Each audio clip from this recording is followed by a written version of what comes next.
त्वमक्षरं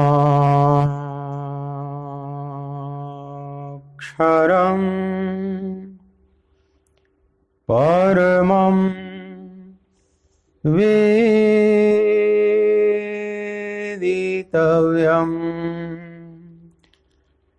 त्वमस्य विश्वस्य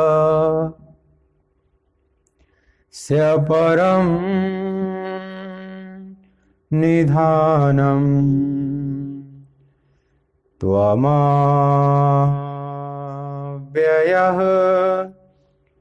शाश्वत धर्मगुप्ता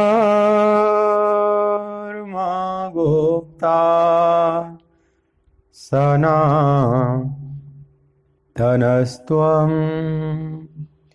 पुरुषो मतो मे। वायुर्यमोऽग्निः वरुणः शशाङ्कः प्रजापतिस्त्वं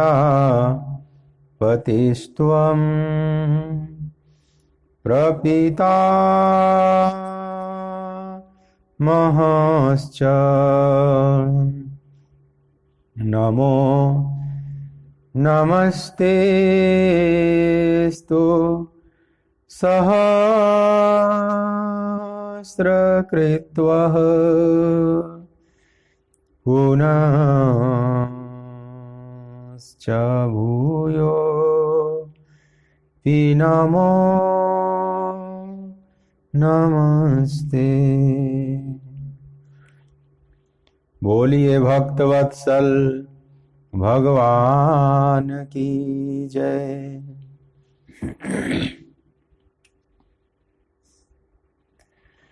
कृष्ण गोविंद गोविंद हे गोपाल नंदलाल। कृष्ण गोविंद गोविंद हे गोपाल नंदलाल। कृष्ण गोविंद गोविंद हे गोपाल नंदलाल। कृष्ण गोविंद गोविंद हे गोपाल नंदलाल। कृष्ण गोविंद गोविंद हे गोपाल नंदलाल। कृष्ण गोविंद गोविंद पाल नंदलाल। हे गोपाल नंदलाल हे गोपाल नंदलाल। गोपाल नंदलाल हे गोपाल नंदलाल। हे गोपाल नंदलाल हे गोपाल नंदलाल। गोपाल नंदलाल हे गोपाल नंदलाल। कृष्ण गोविंद गोविंद हे गोपाल नंदलाल। कृष्ण गोविंद गोविंद हे गोपाल नंदलाल।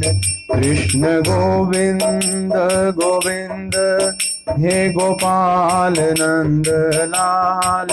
कृष्ण गोविंद गोविंद हे गोपाल नंदलाल।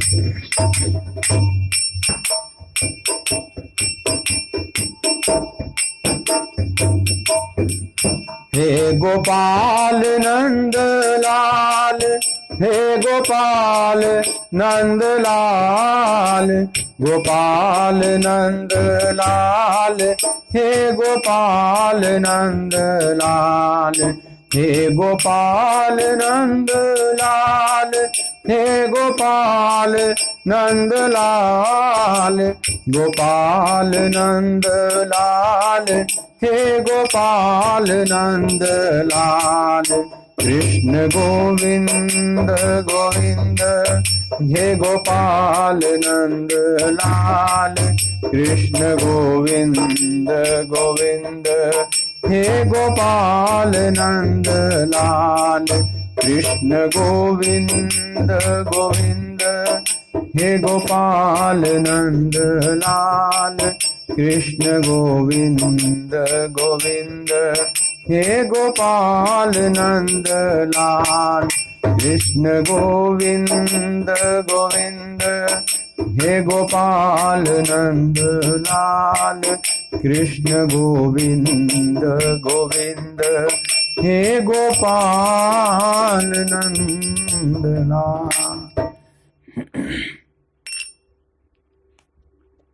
बोलिए कृष्ण कन्हैया लाल की जय।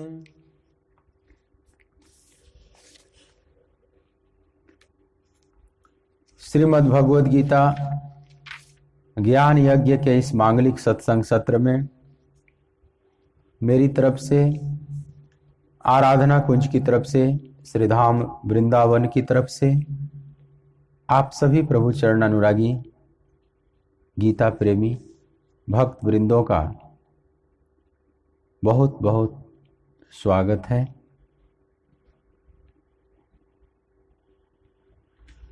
दूसरे अध्याय का 29वां श्लोक थोड़ा सा और देख लेते हैं।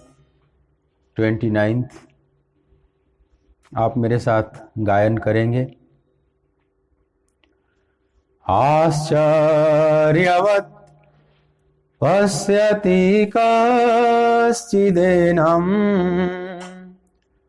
आश्चर्यवत् वदति तथैव चान्यः आश्चर्यवचैनम् अन्यः शृणोति श्रुत्वाप्येनं वेद न चैव कश्चित् आश्चर्यवत् पश्यति कश्चिदेनम् आश्चर्यवत् वदति तथैव चान्यः आश्चर्यवचनम् अन्यः शृणोति श्रुत्वाप्येनं वेद न चैव कश्चित्। भगवान कहते हैं, हे अर्जुन, यह आत्म तत्व बड़ा गहन है, इसलिए कोई एक महापुरुष ही इस आत्मा को आश्चर्य की भांति देखता है और वैसे ही दूसरा कोई महापुरुष ही इसके तत्व का आश्चर्य की भांति वर्णन करता है, तथा दूसरा कोई अधिकारी पुरुष ही इसे आश्चर्य की भांति सुनता है और कोई कोई तो सुनकर भी इसको नहीं जानता।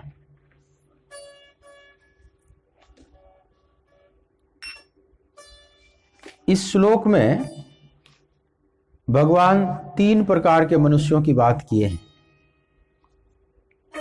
3 बार आश्चर्य शब्द आया है और 3 प्रकार के मनुष्यों की बात की गई है। 3 कैटेगरी या एक ही मनुष्य की 3 अवस्थाओं की बात की गई है। हम बचपन से लेकर बुढ़ापे तक एक ही मनुष्य नहीं होते, अवस्थाएं परिवर्तन होती चली जाती हैं, स्वभाव का भी परिवर्तन होता चला जाता है। तो कह सकते हैं कि हम वही नहीं रहते जो बचपन में होते हैं। स्थूल शरीर भी बदल जाता है और सूक्ष्म शरीर भी बदल जाता है।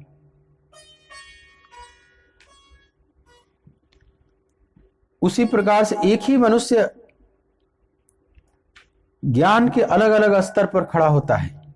कभी वो अज्ञानी होता है, वो संसारी है, कभी ज्ञान को प्राप्त करने के लिए जिज्ञासा से भर जाता है, वो साधक है, और वह जब ज्ञान को प्राप्त कर लेता है तो सिद्ध है।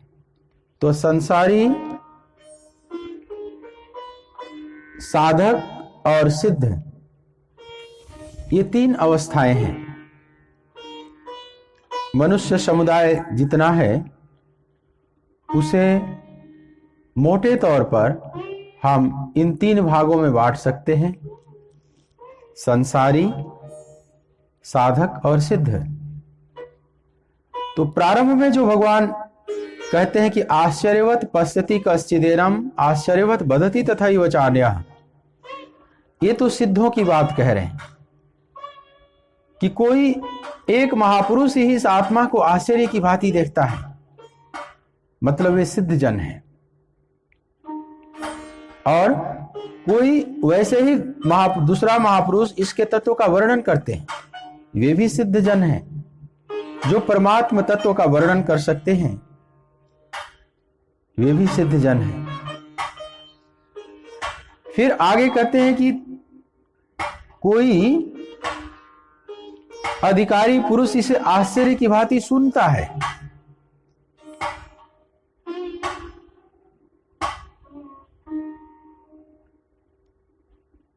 तो सुनने वाला साधक है, आश्चर्य की भांति सुनता है, मतलब पीता है इस ज्ञान को। जो वे सिद्ध जन कहते हैं तो जिज्ञासु जन, मुमुक्षु जन उसको सुनते हैं, लेकिन आश्चर्य की भांति, क्योंकि वो श्रवण अलौकिक का श्रवण है। उस लोक की खबर वे सिद्ध महापुरुष दे रहे हैं जो आश्चर्यों से भरा हुआ है। न तद भासयते सूर्यो न शशांको न पावकः यद गत्वा न निवर्तन्ते तद धाम परमम मम। उस परम धाम की बात वे सिद्ध जन कह रहे हैं, जहां न सूर्य का प्रकाश प्रकाशित कर सकता है, न चंद्रमा, न अग्नि, ये कोई प्रकाश उस लोक को प्रकाशित नहीं कर सकते, क्योंकि इनके प्रकाश को भी प्रकाशित करने वाला जो परमात्मा है, ज्योतिषाम अपि तज्ज्योति तमसः परम उच्यते। भगवान कहते हैं कि मैं तो ज्योतियों का भी ज्योति हूं, प्रकाश का प्रकाश हूं, प्रकाश का प्रकाशक हूं।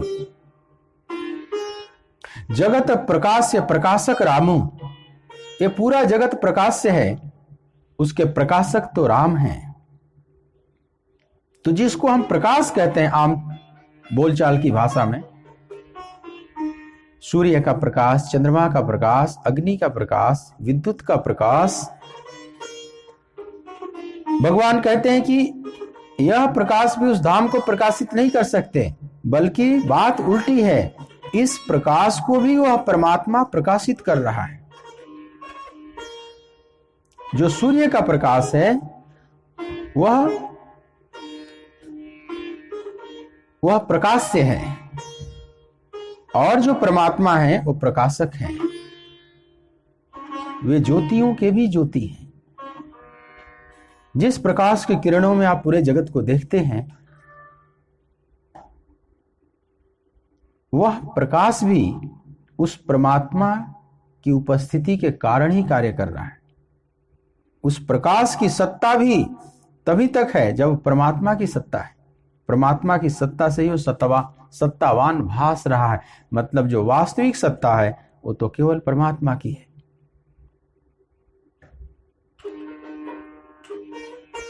तो वह परमात्मा, उसका धाम, सब कुछ आश्चर्य ही आश्चर्य है।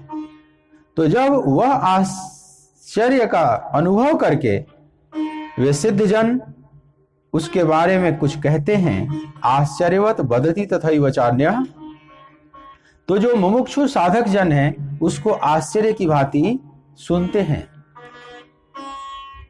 आश्चर्यवत चैनम अन्य शृणोति, आश्चर्य की भांति कोई अधिकारी पुरुष ही इसे सुनता है।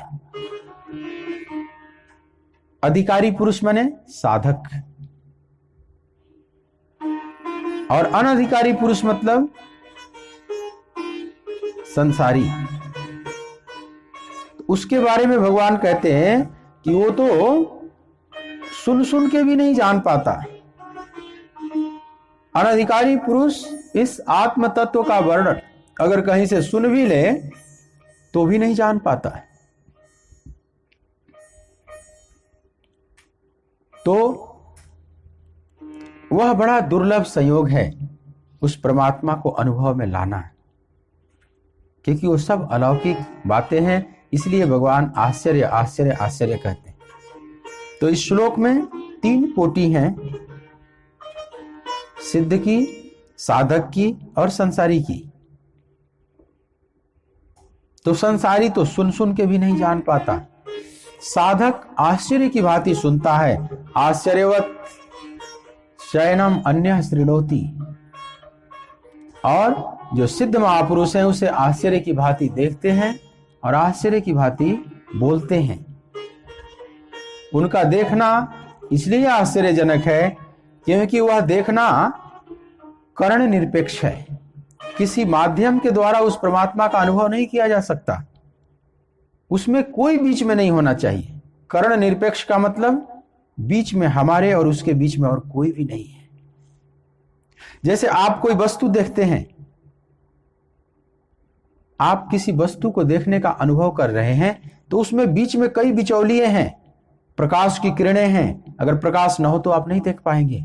आपकी आंखें हैं, आपकी आंखें ना हो तो भी आप नहीं देख पाएंगे। आंख रूपी इंद्रियां, इसके पीछे मन है, अगर मन ना जुड़े तो भी आप नहीं देख सकते। तो बीच में तो मन है, इंद्रियां हैं, प्रकाश की किरणें हैं, तब जाकर वस्तु का अनुभव आपको हो पा रहा है। आप जैसे देख रहे हैं, ये सत्संग आप सुन रहे हैं, देख रहे हैं, तो इसमें तो कई माध्यम काम कर रहे हैं ना। एक तो आपके पास डिवाइस होना चाहिए, मोबाइल हो, लैपटॉप हो, टैब हो, टीवी हो। एक डिवाइस होनी चाहिए जो इसको कैच करके आपके घर तक ला सके। ये माध्यम हो गया। अगर आपका मोबाइल फोन काम नहीं कर रहा है तो आप डिस्कनेक्ट हो जाएंगे। फिर मोबाइल के साथ साथ इंटरनेट का कनेक्शन होना चाहिए। इंटरनेट डिस्कनेक्ट हो जाए तो भी आप नहीं जान सकते, तो भी आप से संवाद स्थापित नहीं हो पाएगा। फिर इधर भी एक डिवाइस चाहिए, जो मैं बोल रहा हूं मेरे पास भी चाहिए एक यंत्र जो उसको कनेक्ट करे। यहां भी इंटरनेट चाहिए, फिर एक बोलने वाला चाहिए। कई माध्यम हैं, इतने माध्यम तो बाहरी हैं। और फिर आपकी आंखें देखती रहनी चाहिए, आपके कान जुड़े रहने चाहिए उन ध्वनि से। आंखें आप बंद किए हुए हैं या कान को बंद कर लिए हैं या वॉल्यूम को आपने बंद कर रखा है तो भी आप ध्वनि नहीं सुन सकते। उसके बाद ये श्रवण इंद्रियां, ये नेत्र इंद्रियां, इसका संबंध सूक्ष्म रूप से मस्तिष्क से है और वहां पर मन है। तो इसका सूक्ष्म इंद्रियों का कनेक्शन मन से होना चाहिए। अगर मन से न हो तो आप देखते हुए सुनते हुए बाहर से भी नहीं अनुभव कर पाएंगे। अब इतने सारे माध्यम हो गए, मन होना चाहिए, सूक्ष्म इंद्रियां होनी चाहिए, बहिर इंद्रियां होनी चाहिए, मोबाइल होना चाहिए, इंटरनेट होना चाहिए, वक्ता होना चाहिए। इतने सारे माध्यमों से गुजर कर आपको इस शब्द की अनुभूति हो पा रही है। आप श्रीमद् भगवद गीता ज्ञान यज्ञ का श्रवण कर पा रहे हैं। इसमें से एक भी माध्यम खिसका दिया जाए तो संवाद डिस्कनेक्ट हो जाएगा, संवाद बाधित हो जाएगा। तो क्या परमात्मा के दर्शन में, जिसकी बात भगवान कहते हैं आश्चर्यवत पश्यति कश्चिदेनम, वह जो महापुरुष देखते हैं उस परमात्मा को आश्चर्य है, आश्चर्य की भांति देखते हैं। क्यों? क्योंकि यह सांसारिक दर्शन जैसा नहीं है। इसमें कोई माध्यम नहीं, कोई कर्ण नहीं, कर्ण निरपेक्ष। जिससे कार्य होता है उसको कर्ण कहते हैं। इसमें कोई और नहीं चाहिए, हम हैं और हमारा परमात्मा है। आप भजन गाते हैं नए कि मेरे और मोहन की बातें, या मैं जानूं या वे जाने। मेरे और मोहन की बातें, मेरे और मोहन की बातें, या मैं जानूं या वे जाने। तीसरा कोई भी न जाने। यह आश्चर्य इसलिए है कि उसमें तीसरे की कोई एंट्री नहीं है। आप संसार में किसी से बात भी कर रहे हैं या कुछ देख रहे हैं तो उसमें बहुत से माध्यम हैं बीच में। ये सब इंद्रियां, प्रकाश, वायु, ये सब माध्यम काम करते हैं। अगर हवा भी ना हो तो ध्वनि एक जगह से दूसरी जगह नहीं जा पाएगी। ये सब माध्यम से चलते हैं। लेकिन भगवान और हमारे बीच कोई भी माध्यम ना हो, नए हवा काम आएगा, नए रोशनी काम आएगी, कुछ भी काम नहीं आएगी। नए कुटुंब काम आएंगे, नए धन काम आएगा, कुछ भी काम नहीं आएगा।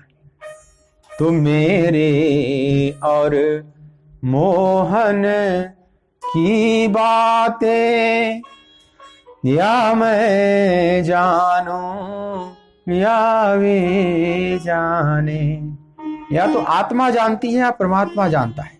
बस इसमें थर्ड कोई भी नहीं है, इसमें मीडिएटर कोई है ही नहीं। तो भक्त चाहता है कि बस मैं रहूं और मेरा प्रभु रहे।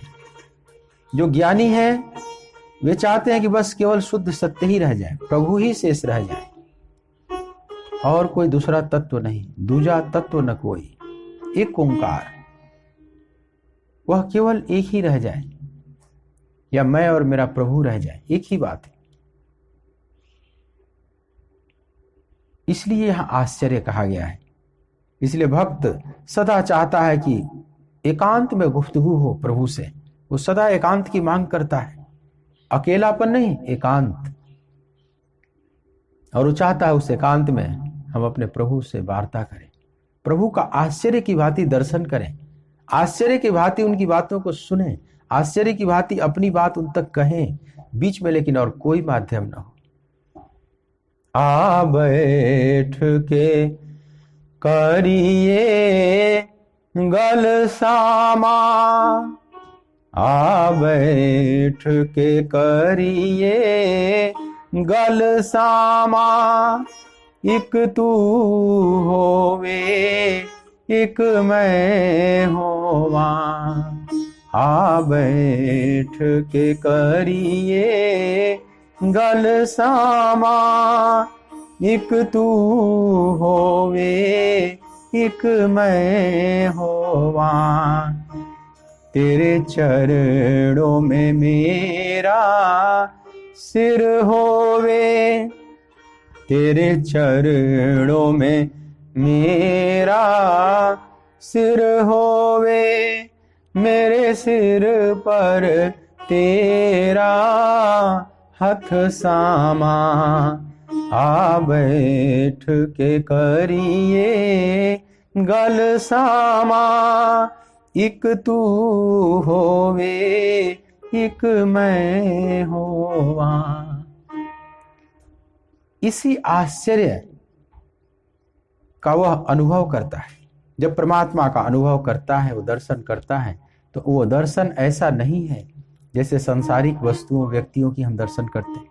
ये सब करण सापेक्ष हैं, इसमें कोई ना कोई मीडिएटर होता है, और वहां कोई मीडिएटर नहीं है, हम हैं, हमारा प्रभु। अगर भक्ति मार्ग से विचार किया जाए, भक्ति सिद्धांत के अनुसार, तो हम भक्त है और उसका भगवान है, प्रेमी है और उसका प्रेमास्पद है, बीच में तीसरा कुछ भी नहीं है। अगर तीसरा कोई माध्यम है भी तो प्रेम है। अगर माध्यम रखना ही चाहते हैं तो प्रेम है, और प्रेम और परमात्मा दो नहीं। जीसस क्राइस्ट ने तो कहा है कि लव इज गॉड, प्रेम ही परमात्मा है, प्रेम ही मेरा प्रभु है। तो वही माध्यम भी हो जाता है और वह वस्तु भी हो जाता है जिसका हम अनुभव करते हैं, और जो अनुभोक्ता है वह भी उसी तत्व से बना हुआ है। जो परमात्मा का तत्व है वही आत्मा जो अनुभोक्ता है उसका भी तत्व है। ममई वांसो जीवलोके जीवभूतः सनातनः। तो दोनों का तत्व एक ही है।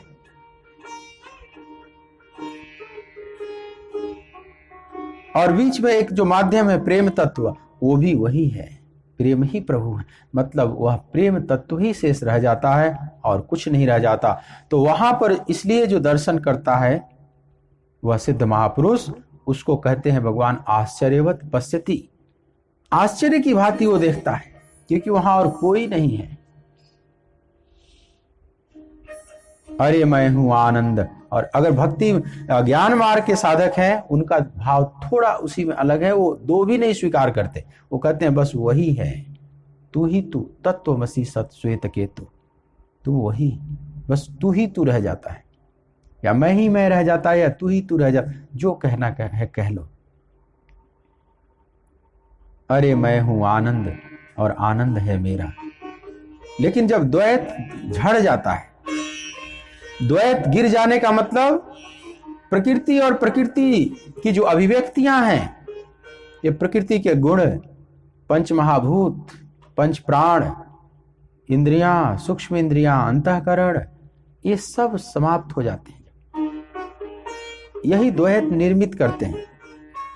तो ये पर्दा दुई का हटा करके देखा, ये पर्दा दुई का मतलब प्रकृति का पर्दा जब हटा, ये पर्दा दुई का मतलब माध्यम हट गया, कर्ण हट गया।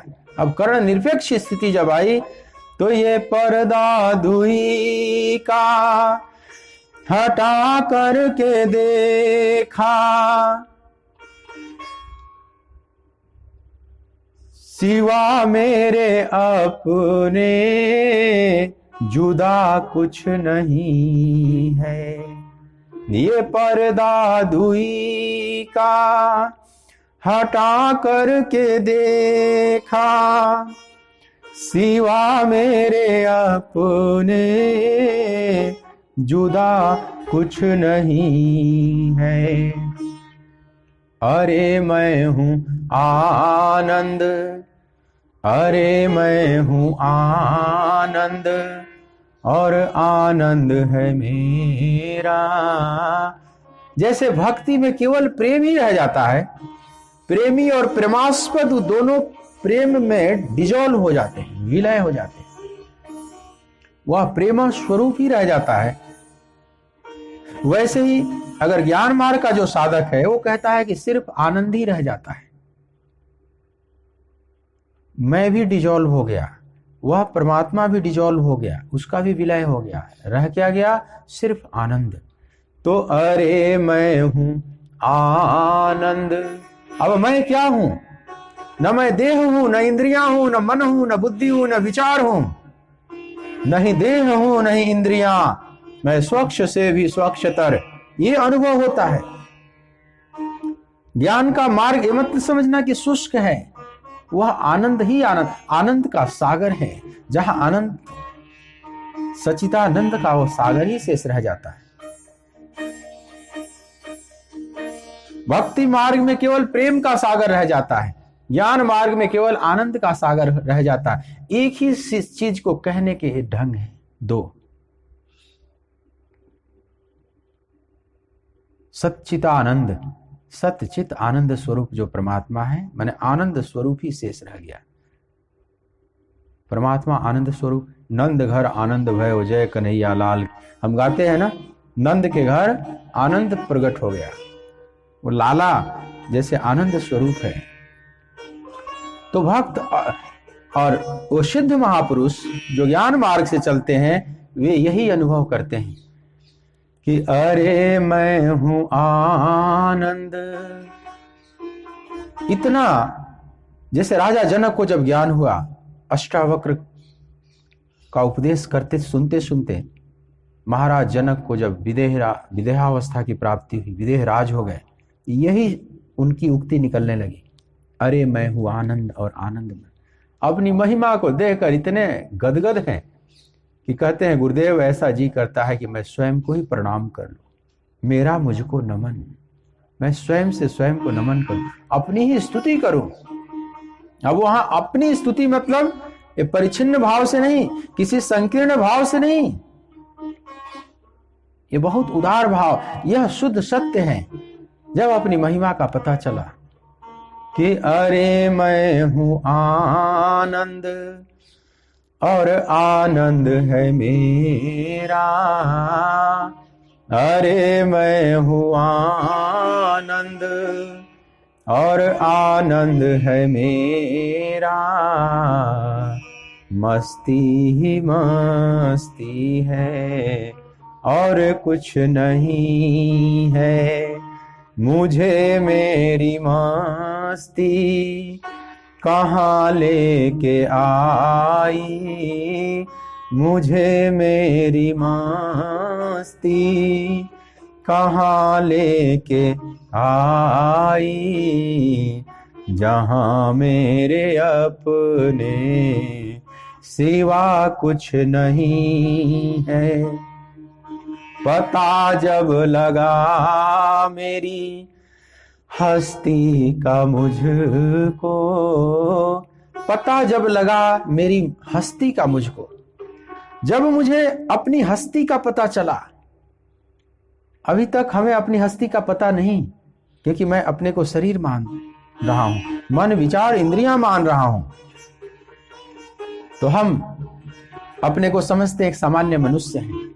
हमें भूख प्यास भी लगती है, हम बीमार भी पड़ते हैं, शोक चिंताएं भी होती हैं, हर्ष भी होता है। कभी हम हंसते हैं, कभी गाते हैं, कभी रोते हैं।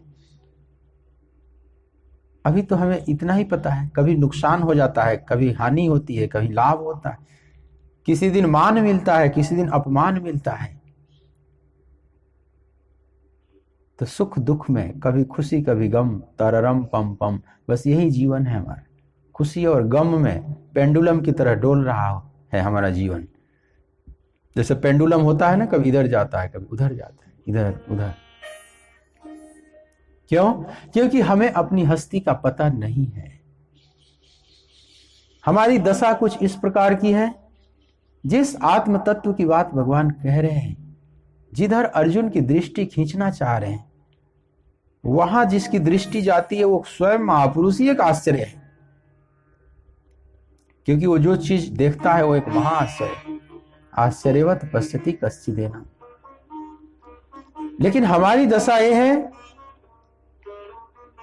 कि इस माया के चकाचौंध में ही हम इतने डूबे हुए हैं कि उस परम आश्चर्य की तरफ तो दृष्टि ही नहीं उठती। क्योंकि माया का चकाचौंध बड़ा जबरदस्त है। माया कुछ इस तरह से हमें भरमाई हुई है। माया का यह अंधकार गजब का है। बाहर उजाला और अंदर अंधेरा। बाहर से बहुत चमक रही है और भीतर डार्क है। बाहर से समझ लो 5 स्टार होटल की तरह है, लेकिन 5 स्टार होटल साधना करने के लिए नहीं है। वहां कोई गीता का प्रवचन नहीं होता है। लेकिन बाहर से कितना साफ सुथरा, बाहर से कितना आकर्षक है, विजिटर्स के लिए कितना आकर्षण बनाया गया है। लगेगा कि यहीं पर जीवन है, यहीं रहने जैसा है। लेकिन भीतर अंधेरा है, भीतर तमस है, भीतर वासना है। वहां उपासना नहीं है। वहां कोई गीता का प्रवचन नहीं हो सकता। वहां कोई गीता का चिंतन आप नहीं कर सकते। कुछ माया ऐसी है, बाहर उजाला, भीतर अंधेरा। कहते हैं कि भगवान ने जब जगत को बनाया, परमात्मा ने जब सृष्टि रचना किया और सब कुछ बना दिया, फिर मनुष्य भी बना दिया। मनुष्य अंतिम रचना है प्रभु की। अपनी अंतिम श्रेष्ठतम रचना मनुष्य को भी बना दिया।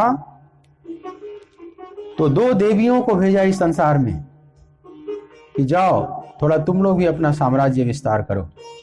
एक सौंदर्य की देवी और दूसरी कुरूपता की देवी। दोनों को कहा कि तुम भी जाओ संसार में। वह देवलोक से उतरकर जब पृथ्वी लोक पर आई, एक सुनसान जगह, एक जंगल था, वहां उतरी। एक स्वच्छ झील था वहां पर। तो सोची कि पहले हम लोग इस झील में स्नान कर लें और फिर अपना कार्य करने के लिए संसार में प्रवेश करें। तो चूंकि निर्जन स्थान था, कोई भी नहीं था, तो अपने अपने वस्त्रों को उतार दिया और स्नान की। स्नान करने लगी। लेकिन जो कुरूपता की देवी थी वो जल्दी से बाहर निकल आई और सौंदर्य की देवी का वस्त्र पहनकर भाग खड़ी हुई संसार में। अब मजबूर होकर सौंदर्य की देवी को कुरूपता की देवी वाला ही वस्त्र पहनना पड़ा है, और वो भी संसार में घूम रही है। मतलब सौंदर्य वाले वेशभूषा में कुरूपता की देवी छुपी हुई है, और कुरूपता वाली वेशभूषा में सौंदर्य की देवी छुपी हुई है। माया ने सब उल्टा पुल्टा कर दिया। बाहर उजाला, भीतर अंधेरा।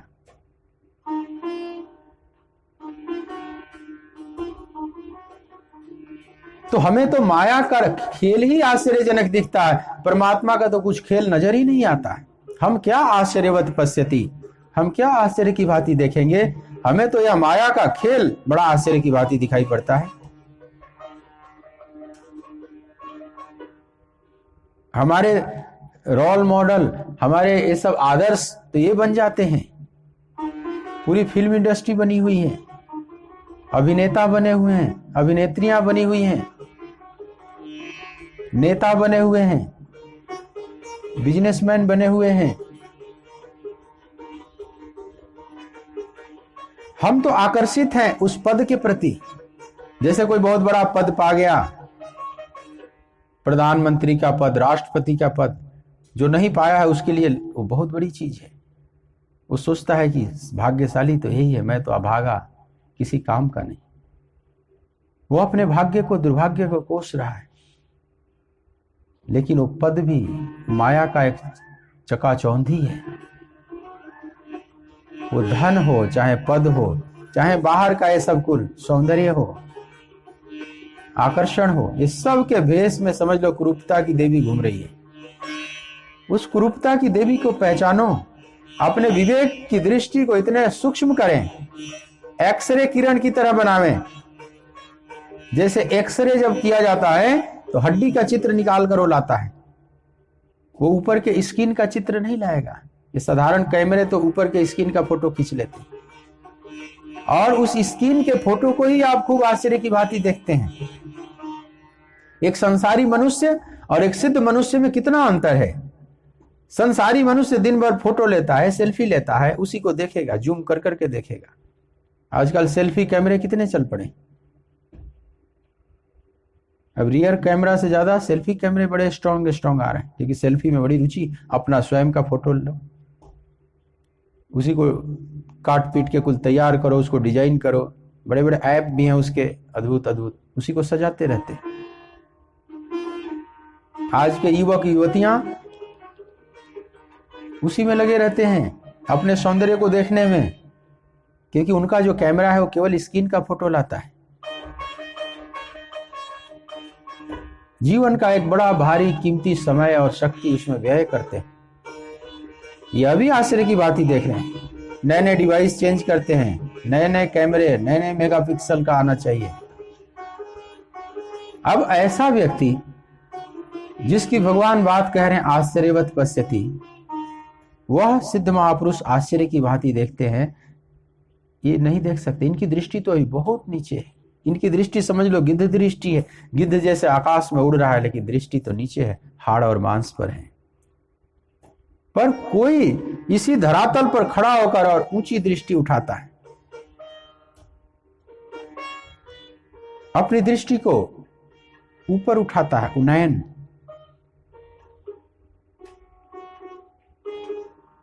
तो वह देख पाता है आश्चर्य की भांति। लेकिन भगवान कहते हैं कि बाकी तो अधिकांश जो बहुमत है वो तो ऐसा है कि श्रुत्वा पयेन वेद न चैव कश्चित्।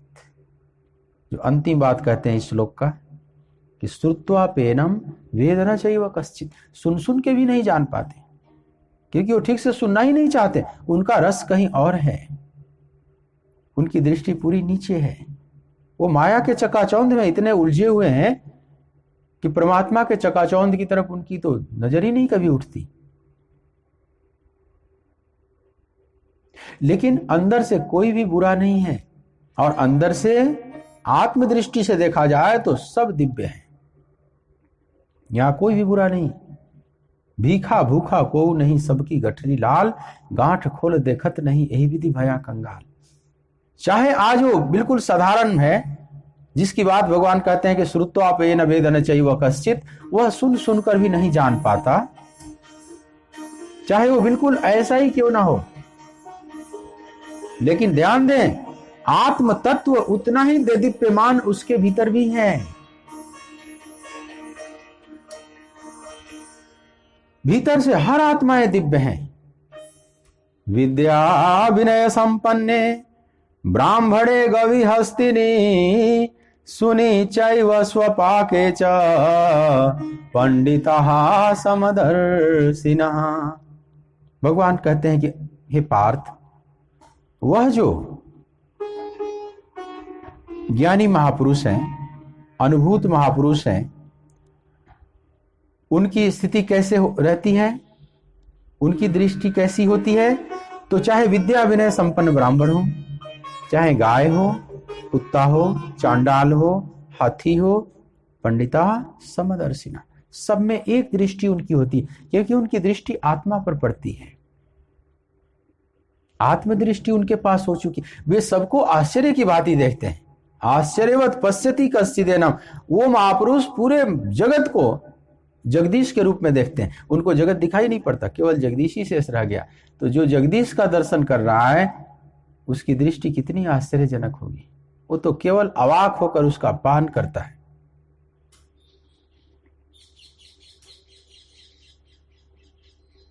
तो वो अपनी हस्ती को भी समझ लेता है कि मैं भी कोई तुच्छ प्राणी नहीं हूं, मैं तो दिव्य से भी दिव्य हूं। अरे मैं हूं आनंद और आनंद है मेरा। पर अपनी महिमा का उसे पता चल जाए। पता जब लगा मेरी हस्ती का मुझको, सबको अपनी हस्ती का पता नहीं। आपसे पूछा जाए कि आप कौन हैं, तो आप अपना नाम बताएंगे, आप अपने माता पिता का नाम बताएंगे, आप अपने पद का नाम बताएंगे। मैं डॉक्टर हूं, मैं इंजीनियर हूं, मैं नेता हूं, मैं अभिनेता हूं, मैं वकील हूं, मैं व्यापारी हूं। आप अपना परिचय देंगे, मैं इनका बेटा हूं या इनका बाप हूं, इनका भाई हूं, यही परिचय देंगे ना। आपका जो आईडी प्रूफ है, इस पर क्या लिखा हुआ है? आपके पिता का नाम लिखा हुआ है, आपकी माता का नाम लिखा हुआ है, आपका डेट ऑफ बर्थ लिखा हुआ है, आपका एक नाम रखा हुआ है जो शरीर का, वो लिखा हुआ है। यही सब आईडी प्रूफ है ना। आपके घर का पता लिखा हुआ, जिस घर में आप रहते हैं। लेकिन आत्मा का तो कोई आईडी प्रूफ नहीं है। ऐसी कोई सरकार आज तक नहीं उत्पन्न हुई और न हो सकती है कभी, जो आत्मा का आईडी प्रूफ बनाया जाए, उसका कोई आधार कार्ड बनाया जाए, उसका कोई बायोमेट्रिक्स मशीन पहचान पाए।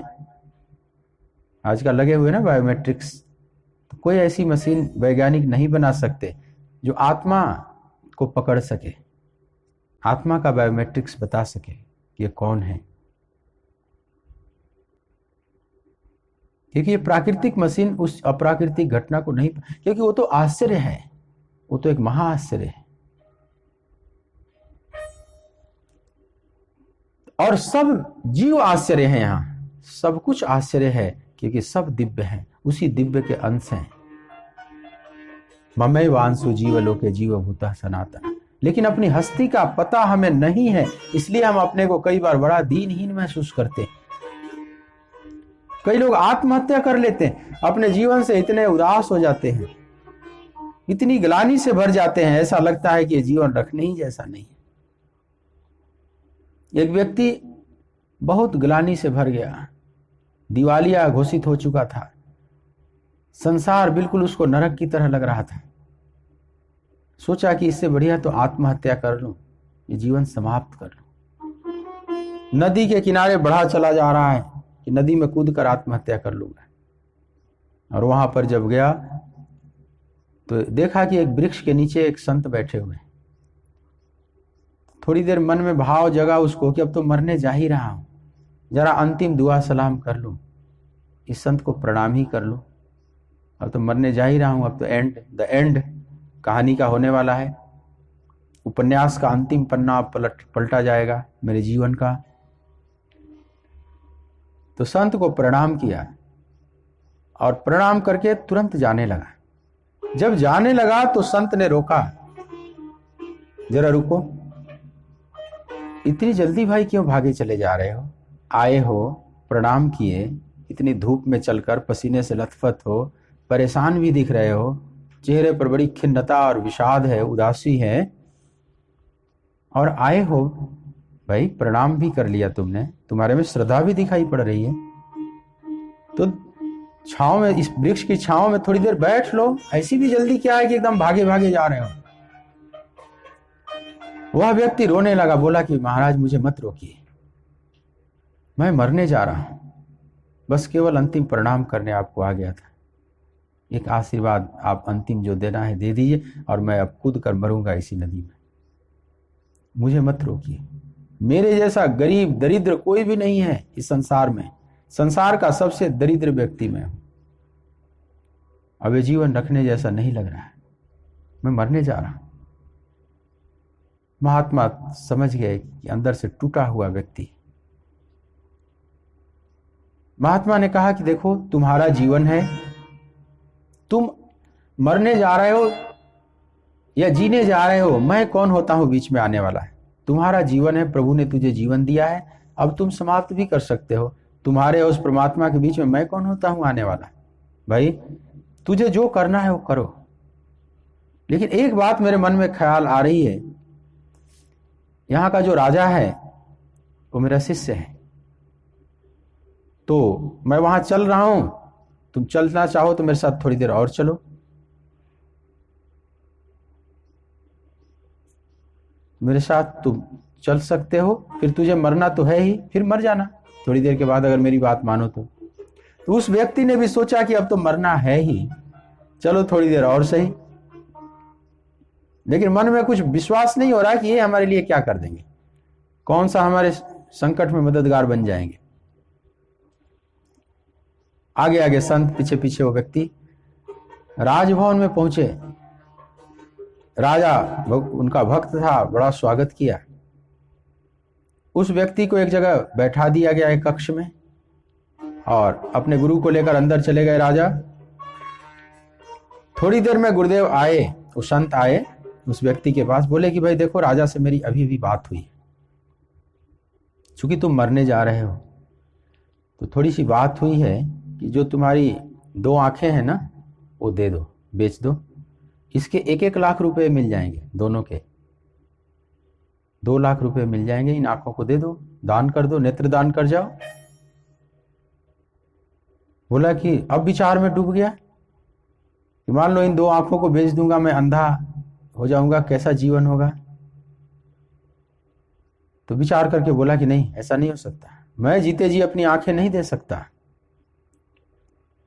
संत ने कहा कि अच्छा चलो, दोनों आंखों से बड़ा तुझे प्रेम है, लगाव है, छोड़ो, तुम 2 अपनी भुजाओं को दे दो, इसके भी 50-50 हजार मिल जाएंगे। फिर विचार करने लगा कि कटा हुआ हाथ, कैसा जीवन। बोला नहीं नहीं, अपनी भुजाओं को भी नहीं दे सकता। बोले कि अच्छा चलो 2 पैर ही दे दो। बोला कि नहीं, कटे हुए पैर से कैसा जीवन रहेगा, मैं नहीं दे सकता, ये भी नहीं दे सकता। महात्मा बोले कि तुम तो कहते थे कि मेरे जैसा दरिद्र कोई भी नहीं है, और तुम्हारे पास इतनी संपदा तो ऐसे ही है। हालांकि वो पुराने जमाने की कथा है, अगर आज के वो महात्मा होते तो कहते कि भाई 2 किडनी है, बड़ी कीमती है, 2 किडनी दे दो। विज्ञान जब और आगे बढ़ेगा, डेवलप करेगा, किसी दिन किडनी ट्रांसप्लांट तो होता ही है, हार्ट ट्रांसप्लांट भी होना शुरू हो जाएगा। किसी का हृदय खराब हो गया है तो दूसरे का, अच्छे वाले का हृदय निकालकर वो बेच सकता है, उस हृदय को उसमें ट्रांसफर कर दिया जाएगा। ये सब भविष्य की दुकानों में सब मिलना शुरू हो जाएगा। आप हार्ट खरीदने जाओगे, नाना प्रकार के हार्ट मिलेंगे, ये हृदय है, इसकी कीमत इतनी है, इसकी कीमत इतनी है। कहते हैं कि एक बार, भविष्य की कहानी है, एक बार गया व्यक्ति दुकान में, जैसे आप स्पेयर पार्ट्स की दुकान पर जाते हो ना, अपने कार को, मोटरसाइकिल को ठीक कराने, तो दुनिया भर के वहाँ स्पेयर पार्ट्स मिलते हैं अलग अलग। ऐसे ही भविष्य में अब कुल स्पेयर पार्ट्स की तरह मिलेंगे ह्यूमन बॉडीज। तो एक जगह हृदय बिक रहा था, तो कई प्रकार के हृदय दुकानदार रखा था। तो खरीदने वाला जो आते थे कस्टमर, वो पूछते थे इसकी कीमत कितनी है, इसकी कीमत कितनी, अलग अलग बताता था। तो एक नेता का है, एक कई प्रकार के हृदय थे उसमें, कवि का भी, नेता का भी, वैज्ञानिक का भी, व्यापारी का भी, शराबी जुआड़ी का भी, सबके उसमें हृदय अलग अलग कुल थे लटके हुए। तो एक हृदय की कीमत पूछा कितनी है, तो बोला कि 1,00,000 रुपया। किसी का 80,000, किसी का 50,000, किसी का 20,000, किसी का 10,000, एक की कीमत मात्र 5,000 थी। बोला कि ये जो है इसकी कीमत 5,000 है। तो वो व्यक्ति पूछा कि भाई देखने में एक ही जैसे सब लग रहे हैं ये हार्ट, ये एक की कीमत 1,00,000 और दूसरे की कीमत मात्र 5,000, क्या बात है, इतना अंतर क्यों है ये बताओ, देखने में तो एक ही जैसा लग रहा है। बोला कि ये जो 1,00,000 वाला, 1,00,000 की कीमत है ना, वो एक राजनीतिज्ञ नेता का हृदय है, ये पॉलिटिशियन का है, या किसी गुंडे बदमाश का है, समझ लो गुंडे बदमाश का है, आतंकवादी का है।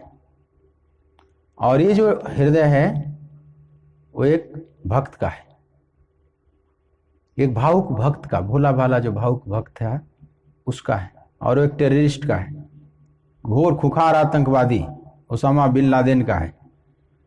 तो लादेन का हृदय 1,00,000 में बिक रहा है, और जो भोले भाले भक्त हैं उनका हृदय मात्र 5,000 में मिल रहा है। बोला कि दुकानदार तुम्हारे दिमाग तो खराब नहीं हो गया, कहीं उल्टा सीधा तो नहीं समझ लिए हो रेट लिखने में? अरे होना चाहिए कि भक्त के हृदय की कीमत 1,00,000 होती, और ये जो ओसामा बिन लादेन, इसका तो मुफ्त में भी दो तो कोई ना लेना चाहे, तुम फिर भी 5,000 लगाए हुए हो, ये होना चाहिए था। और तुम उल्टी कीमत बता रहे हो, कहीं तुम्हारी समझ में भूल तो नहीं हो गई, माल उल्टा पुल्टा तो नहीं स्टिकर चिपका रखे हो इस पर? बोला कि नहीं महाशय, मैंने उल्टा सीधा नहीं किया। तो फिर बोला कि कीमत में इतनी क्यों, ये लादेन की कीमत, हृदय की कीमत इतनी क्यों है, 1,00,000 रुपया क्यों, और भावुक भक्त का मात्र 5,000 क्यों? बोला दुकानदार ने कि यह जो लादेन का हृदय है ना, एकदम न्यू ब्रांड है, इसका यूज नहीं हुआ कभी, इसके पास हृदय से कभी सोचता ही नहीं था, इसकी तो सारी एनर्जी खोपड़ी से चलती थी, कहां खून कितना बहाना है, कितने लोगों की हत्या करनी है, उसी से आनंदित होता था, हृदय का कभी प्रयोग ही नहीं किया। ये समझ लो अभी एकदम न्यू ब्रांड है। और जो ये हृदय है भावुक भक्त का, इसने अभी अपने ब्रेन का कभी यूज नहीं किया, ये हृदय का ही यूज करता रहा हमेशा। ये इतना यूज किया है कि सेकेंड हैंड भी नहीं, थर्ड हैंड फोर्थ हैंड समझ लो, इसने इतना यूज किया है, बहुत यूज किया हुआ है, इसलिए इसकी कीमत मात्र 5,000 है। और आतंकवादी के हृदय की कीमत अभी न्यू ब्रांड है, बिल्कुल 1,00,000। तो अगर प्राचीन काल की, आधुनिक में अब जब आएगा भविष्य में समय और आधुनिकतम समय, तो इस तरह से स्पेयर पार्ट्स की तरह बिकेंगे और उसकी कीमत भी बड़ी बड़ी होंगी। ये तो हार्ट ही नहीं है, ब्रेन ट्रांसप्लांट भी होने लगेगा। जब ब्रेन ट्रांसप्लांट होने लगेगा तो जीवन, वह दिन बड़ा भयंकर हो जाएगा इस धरती के लिए। कोई पैसे वाला व्यक्ति है, उसके बच्चे की बुद्धि कम है, और मान लो कोई गरीब बच्चा है, उसकी बुद्धि बहुत तेज है, तो गरीब बच्चे को चाहे तो पैसा वाला खरीद सकता है और उसके ब्रेन को ले लेगा, ब्रेन की कीमत दे दे, करोड़ों करोड़ों में बिकेगा। 1 करोड़ रुपया ले लो, अपना ब्रेन दे दो, तो ब्रेन ट्रांसप्लांट हो जाएगा, इधर का ब्रेन उधर चला जाएगा, उधर का ब्रेन इधर। यह संभव नहीं है, ये सब प्राकृतिक घटना है। अभी तुम्हें असंभव लग रहा है। आप सोच सकते थे कभी कि इस तरह से वृंदावन से मैं बोलूंगा और आप अपने घरों में बैठ कर सुनते रहेंगे इस तरह से लाइव एकदम अपने फोन पर? 100 साल पहले का मनुष्य ऐसा सोच सकता था कभी? ऐसी कल्पना भी, सपना भी देख पाता था? और आज सब संभव हुआ ना। तो प्राकृतिक घटना वैज्ञानिक खोज कर करके उसको घटा सकते हैं। ब्रेन एक बहुत नाजुक चीज है, लेकिन ऐसा नाजुक कंप्यूटर डेवलप हो जाए कि उस नाजुक चीज को बड़े आराम से ट्रांसप्लांट कर देगा, इधर का ब्रेन उधर चला गया, उधर का ब्रेन इधर, लेकिन जीवन जीना दूभर हो जाएगा। अब तो कोई किसी का बेटा अगर मान लो बहुत तेज निकल गया तो दिन रात सुरक्षा करनी पड़ेगी उसकी, जैसे कि हीरा पा गए हो, हीरा पायो गांठ गठियायो, बार बार तू क्यों खोले। किसी गरीब का बच्चा, कमजोर आदमी का बच्चा अगर बहुत हाईली इंटेलेक्चुअल अगर हो गया, अब उसकी सुरक्षा कवच में रखना पड़ेगा, जेड सुरक्षा में उसको हमेशा रखना पड़ेगा कि कौन कब लपक लेगा उसके ब्रेन को लेने के लिए, किडनैप होने लगेगा, हाहाकार मच जाएगी दुनिया में। अब वहां लेकिन जब स्पेयर पार्ट्स की तरह बिकने लगेंगे ब्रेन, तो वहां मामला उलट जाएगा। अब जो टेररिस्ट का ब्रेन है उसकी कीमत बहुत कम हो जाएगी, और जो भक्त का ब्रेन है उसकी कीमत बहुत ज्यादा होगी। क्यों? क्योंकि भक्त ब्रेन का यूज कम करता है, हृदय का बहुत यूज किया है, तो उसका ब्रेन बिल्कुल न्यू ब्रांड है।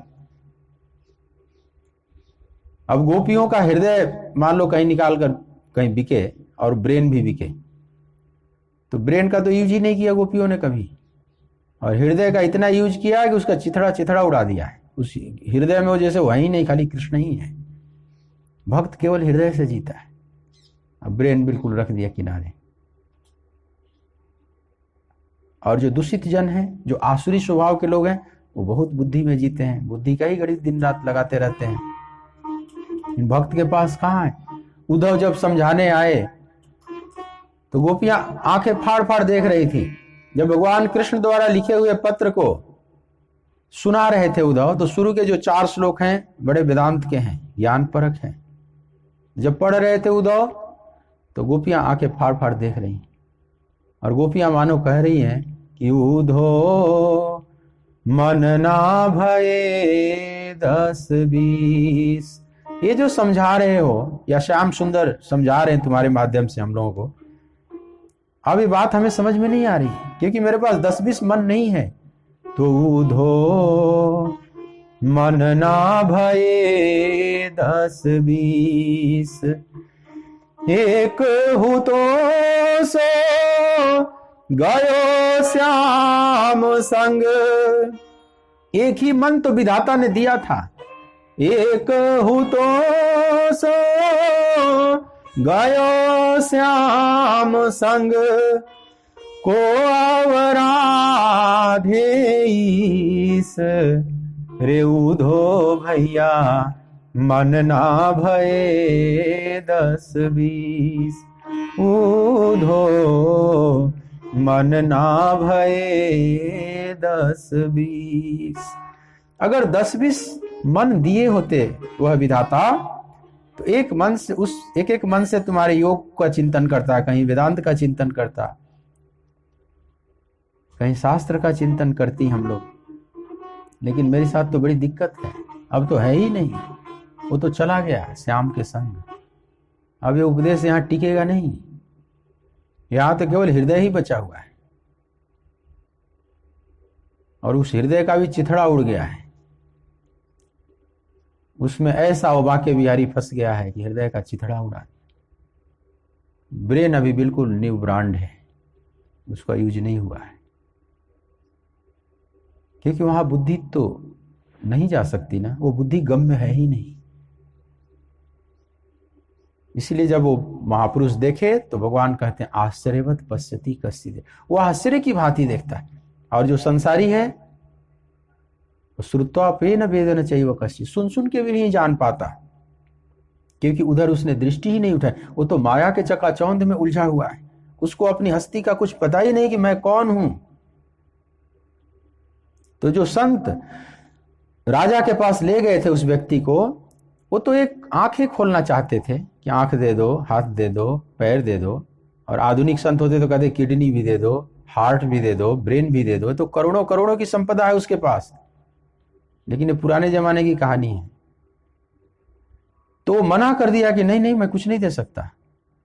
महात्मा ने कहा कि नासमझ मनुष्य, तुम तो अभी अभी कह रहा था कि मेरे जैसा दरिद्र इस धरती पर कोई भी नहीं है, और तेरे पास तो इतनी संपदा है। ये तो केवल स्थूल शरीर की अभी बात है, ये हार्ट और किडनी और ब्रेन भी अगर जोड़ लो तो भी ये स्थूल शरीर की घटना है। इससे भी सूक्ष्म घटना है मन की, अंतःकरण की। मान लो कहीं अंतःकरण का ट्रांसप्लांट होने लगे, यह भी प्राकृतिक घटना है। अंतःकरण भी, मन बुद्धि चित्त अहंकार। मान लो विज्ञान और मनोविज्ञान इतना डेवलप हो जाए, अभी तो विज्ञान है केवल, लेकिन मनोविज्ञान, साइकोलॉजी, अभी तो साइकोलॉजी समझ लो बहुत, अभी तो समुद्र में भी नहीं उतरे हैं, अभी तो सब समुद्र के किनारे जो बीचेज होते हैं ना, उसी पर खेल रहे हैं। चाहे वो सिगमंड फ्रायड हो, चाहे कार्ल गुस्ताव जुंग हो, चाहे कोई भी हो, ये सब बड़े बड़े जनक हैं मनोविज्ञान के। ये समझ लो अभी रेत पर ही खेल रहे हैं, सीप और घोंघों से। अभी समुद्र के भीतर तो मोती तक तो बहुत दूर की बात है, समुद्र में उतरे भी नहीं। ये मन का संसार कितना विशाल है, लेकिन है प्राकृतिक घटना। और किसी दिन ये मन का ही ट्रांसप्लांट अगर हो जाए, जैसे आप भजन में बैठ रहे हैं, आपका मन बहुत चंचल है, नहीं मन लग रहा है, और कोई बहुत बड़ा भक्त है, उसका मन बिल्कुल रुका हुआ है, और विज्ञान इतना डेवलप हो जाए कि उस मन को ही ट्रांसप्लांट कर दिया जाए, वो रुका हुआ मन उसमें डाल दिया जाए, उधर वाला मन इधर। है प्राकृतिक, लेकिन अति सूक्ष्म है। शायद किसी दिन ऐसा भी आ जाए जीवन में।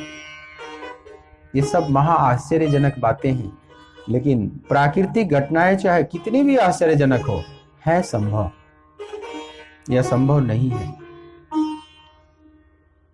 उस तल पर अगर हम इस विज्ञान के डेवलपमेंट को देखते हैं तो लगता है कि अभी तो विज्ञान सीप घोंघों से खेल रहा है। और इस मन बुद्धि चित्त अहंकार के भी जो परे है, जो आत्मस्वरूप, जो उसका दर्शन करता है जब महापुरुष, तो कितना आश्चर्य होगा, कितना बड़ा मिराकल है इस दुनिया का, कितना बड़ा महा आश्चर्य है, उसकी हम धारणा नहीं कर सकते। इसीलिए इस श्लोक में भगवान 3 बार आश्चर्य आश्चर्य आश्चर्य शब्द प्रयोग किए। आपने कभी ध्यान दिया? आप इस श्लोक का पाठ करते हैं बहुत दिनों से। जब भगवान कृष्ण जैसा व्यक्ति 3 बार आश्चर्य शब्द प्रयोग करता है एक ही श्लोक में, तो कृष्ण हमसे कुछ कहना चाहते हैं, भगवान हमसे कुछ निवेदन करना चाहते। आओ फिर से एक बार इस श्लोक का थोड़ा गायन कर लें। आश्चर्यवत् पश्यति कश्चिदेनम्, आश्चर्यवत् वदति तथैव चान्यः, आश्चर्यवचनम् अन्यः शृणोति, श्रुत्वाप्येनं वेद न चैव कश्चित्। हे अर्जुन, यह आत्म तत्व बड़ा गहन है, बड़ा गहन। इसलिए कोई एक महापुरुष ही इस आत्मा को आश्चर्य की भांति देखता है, और वैसे ही दूसरा कोई महापुरुष ही इसके तत्व का आश्चर्य की भांति वर्णन करता है, तथा दूसरा कोई अधिकारी पुरुष ही इसे आश्चर्य की भांति सुनता है, और कोई कोई तो सुनकर भी इसको नहीं जानता, सुनकर भी नहीं जानता। तो 3 बार आश्चर्य शब्द प्रयोग किया है प्रभु ने, और 3 प्रकार के मनुष्यों की तरफ इशारा किया है। जो शुरू में बोले ना कि आश्चर्य की भांति देखता है और बोलता है, ये सिद्धों के लिए कहा। जो आश्चर्य की भांति देख सकता है वह आश्चर्य की भांति बोल भी सकता है, जिसने देखा ही नहीं वो क्या बोलेगा। तो 2 बातें तो सिद्धों के लिए है, लेकिन जो तीसरी बात कहते हैं कि आश्चर्यवत् चैन्यम अन्यः शृणोति, ये सिद्ध साधक के लिए है कि आश्चर्य की भांति कोई सुनता है, वो साधक है, वो पीता है। पिबत भागवतम रसमालयम मुहुर्मुहु रसिका भूमि भावुका। वो जो रसिक जन है वो बार बार उस भागवतम का, उस प्रभु कथामृत का पान करते हैं। उन साधकों की तरफ यह इशारा, आश्चर्यवत् चैनम अन्य शृणोति। लेकिन तीसरी बात जो कहते हैं कि श्रुत्वा पेन वेद न चैव कश्चित्, सुन के भी नहीं जान पाते बहुत से, ये संसारी तरफ इशारा है। जो सांसारिक मनुष्य है वो मूर्ख हृदय न चेत, जो गुरु मिलहि बिरंची समा। उसके हृदय में चेत नहीं होता, चाहे वो बिरंची ब्रह्मा के समान ही क्यों न मिल जाए। ये उसके लिए है, संसारी मनुष्य के लिए, क्योंकि वो सुनता है लेकिन ठीक से नहीं सुनता। वो सुनता नहीं है, एक कान से सुन रहा है दूसरे कान से निकाल रहा है, या सुन रहा है कान से, मन कहीं और डोल रहा है, पूरा रोमांचित होकर नहीं सुन रहा है। अच्छा श्रोता वो होता है जो रोज ऐसे बैठे जैसे रोज एकदम कोरे कागज की तरह, जैसे पहले दिन सत्संग में बैठ रहा हूं, आज पहला दिन है मेरा, रोज ऐसे सत्संग में बैठो जैसे कि आज पहले दिन में बैठा हुआ हूं, ऐसे आश्चर्य की भांति उसको पियो। ये मत सोचना कि ये तो मैंने बहुत सुन लिया, बहुत बार मैंने गीता सुन ली, रामायण भागवत सुन ली, कथा प्रवचन सुन ली, क्या वही सब बार बार बातें, इस तरह की भाव लेकर नहीं। वो रोज ऐसे बैठेगा ऐसे भोला भाला बच्चा है। जैसे आप गंगा स्नान करने जाते हैं, आप हर की पैड़ी पर जाते हैं, तो ये नहीं वहां सोचते कि मैं बहुत गंगा नहा लिया, कितनी बार आ चुका, नहीं, आप फिर से नहाते हैं उसी आनंद से और फिर से गोते लगाकर निकलते हैं, तो नए ताजगी का अनुभव करते हैं। ये नहीं कि 6 महीने पहले जो नहाया था तो अब क्या नहाना, जब नहाते हैं एक ताजगी का अनुभव करते हैं। ऐसे ही सत्संग रूपी ज्ञान गंगा में आप गोते लगाएं, हर बार लगाएं जैसे आज मैं फिर से ताजा होने के लिए नहा रहा हूं, रोज नित्य नूतन। ऐसा श्रोता साधक कहलाता है, ये जिज्ञासु है। और जो ऐसे वज्र की तरह है, पत्थर की तरह की, ये सब बातें मैं बहुत सुन चुका हूं, बस टाइम पास कर रहा हूं अपना, इसलिए सुन रहा हूं, मनोरंजन जैसा है, तो समझ लो पत्थर की तरह अपने हृदय को कर लिया। सत्संग का कितना भी नुकीला तीर मारो, वो तीर ही मुड़ जाएगी, वो अंदर धसने ही नहीं देता। एकदम भोले भाले मक्खन की तरह बन के बैठो, सब तीर अंदर घुसती चली। तो अच्छे श्रोता बनना है। श्रोता भी कई प्रकार के होते हैं ना। अभी जो अंतिम बात कह रहे हैं इस श्लोक में भगवान की सुत्वा पेनम वेद न चैव कश्चित्, इसी प्रकार के कई श्रोता होते हैं, सुन सुन के भी नहीं जान पाते। ये गांव में भोले भाले लोगों का गांव था और एक कथावाचक पहुंच गए, वहां काशी के थे, घूमते घूमते दूर देश में आ गए। सोचे भोले भाले लोगों का गांव है, यहाँ पर बहुत बढ़िया मेरा कार्यक्रम जमेगा। गांव के मंदिर पर जाकर आसन जमा लिए, भोजन पानी गांव वाले करा देते थे, लेकिन कोई सत्संग उत्संग नहीं होता था गांव में। तो गांव वालों को कहे कि यहाँ पर मेरा मन हो रहा है कि कथा करें। बोले तो बड़ी अच्छी बात है, आप कीजिए। तो राम कथा करूँगा, रामायण से 9 दिन कथा चलेगी। बोले ये तो और अच्छी बात है, 9 दिन बड़ा आनंद आएगा।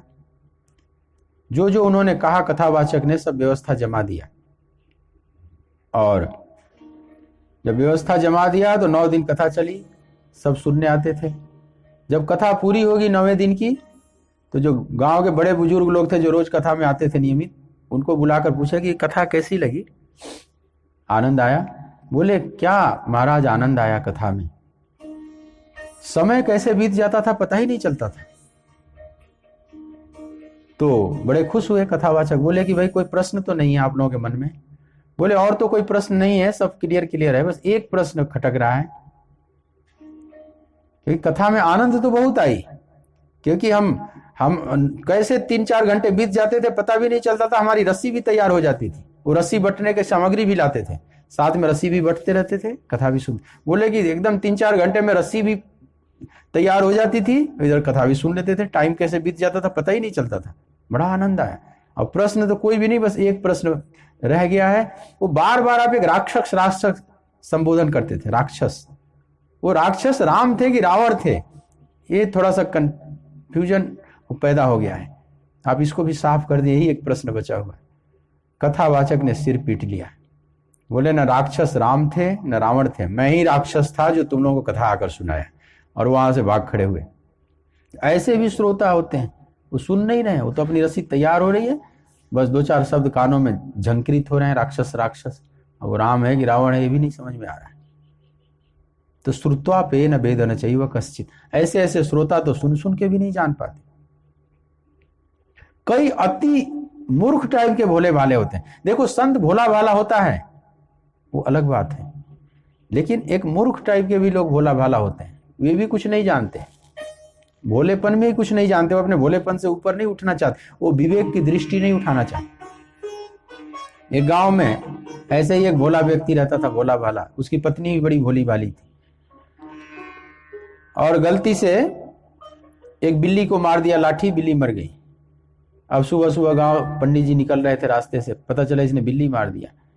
तो वो सोचे मौके का फायदा उठाऊं, कोरोना काल में कुछ काम नहीं मिल रहा है, बड़ी मुश्किल से दिन कट रहे हैं, उसी के यहाँ पहुंच गए। बोले अरे तुमने बिल्ली मार दिया। बोले गलती से मर गई, मैं तो लाठी मारा, मुझे नहीं पता था मर जाएगी, एकदम से मर गई।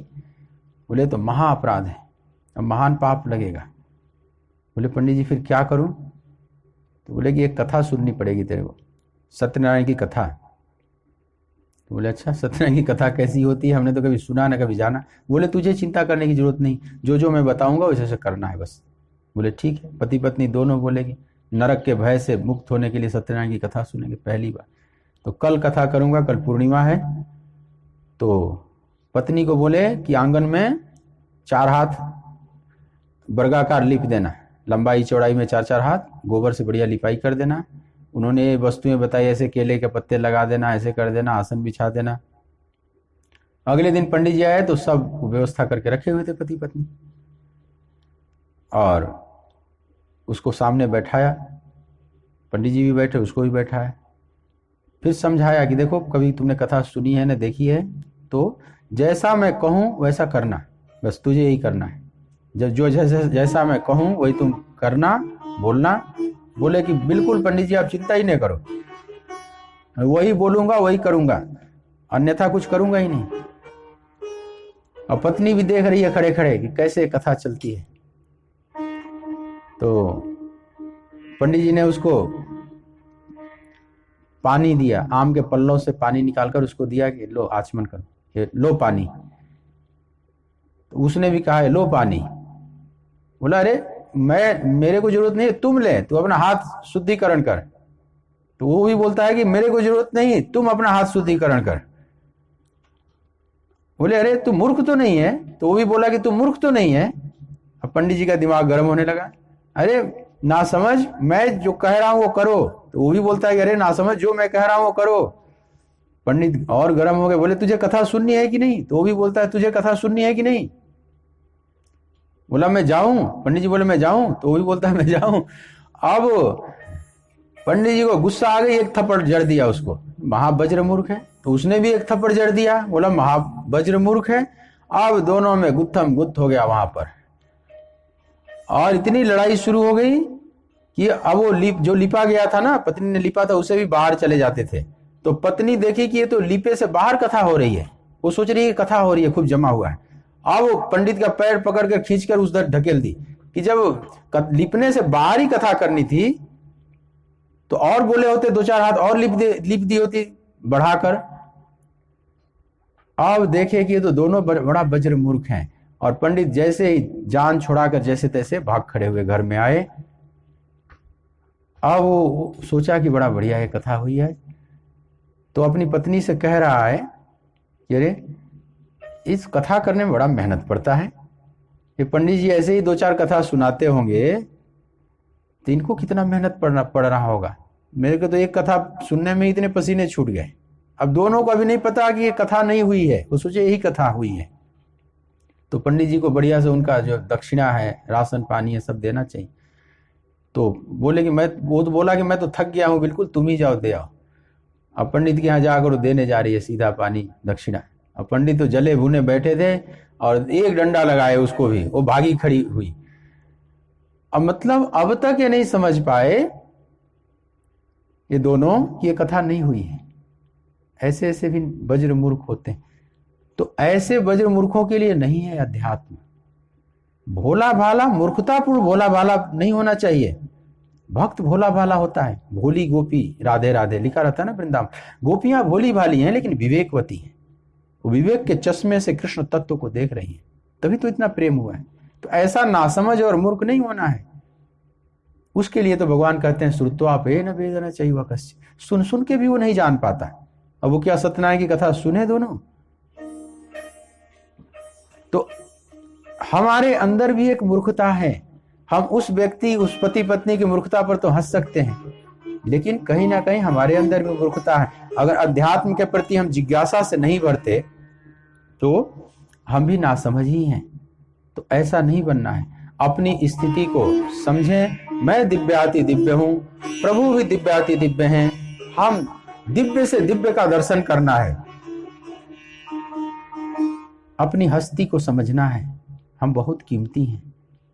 पता जब लगा मेरी हस्ती का मुझको, पता जब लगा मेरी हस्ती का मुझको, सिवा मेरे अपने कहीं कुछ नहीं है।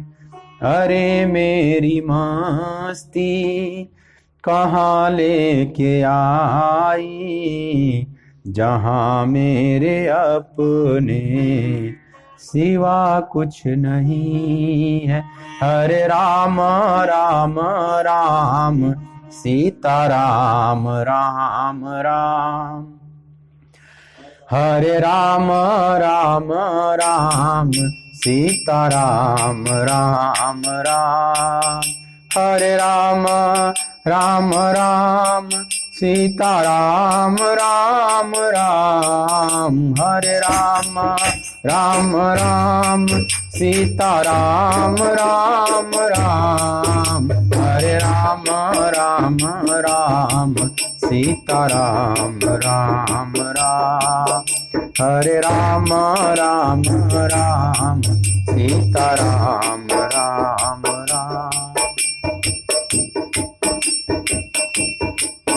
हरे राम राम राम सीता राम राम राम, हरे राम राम राम सीता राम राम राम, हरे राम राम राम सीता राम राम राम, हरे राम राम राम सीता राम राम राम।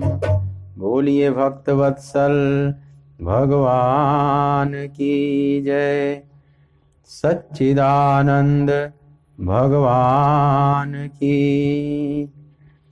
ओम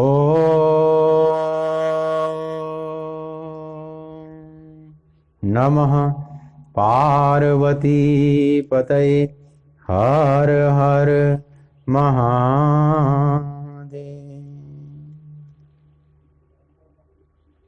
हाँ, जय श्री कृष्ण जी।